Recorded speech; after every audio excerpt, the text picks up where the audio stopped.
B24 news আজকের আলোচিত সংবাদ শিরোনাম।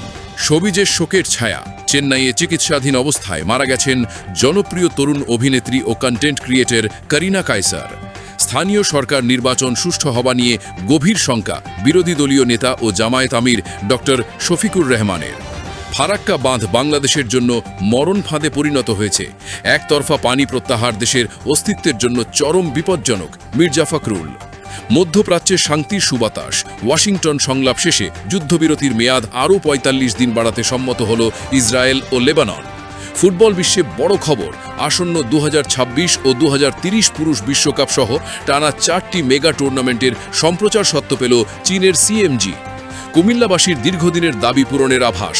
সবাই একমত হলে কুমিল্লা বিভাগ করার ঘোষণা প্রধানমন্ত্রী তারেক রহমানের। বিশ্বের মানচিত্র থেকে পাকিস্তানকে মুছে ফেলার হুঁশিয়ারি ভারতের। রোববার দেশে আসছে করিনা কায়সারের মরদেহ। বনানী ও বাইতুল মোকাররমে জানাজা শেষে সোমবার মুন্সিগঞ্জে দাফন। হজে গিয়ে ১৫ বাংলাদেশির মৃত্যু, পৌঁছেছেন ৫৮,৩৪৭ হজযাত্রী। ইরানের ইউরেনিয়াম দখলে নিতে নতুন হামলার পরিকল্পনা যুক্তরাষ্ট্রের। এই ধরনের আরও ভিডিও পেতে এখনই আমাদের চ্যানেলটিকে লাইক, শেয়ার ও সাবস্ক্রাইব করে আমাদের পাশে থাকুন। ধন্যবাদ। B24 news multimedia desk.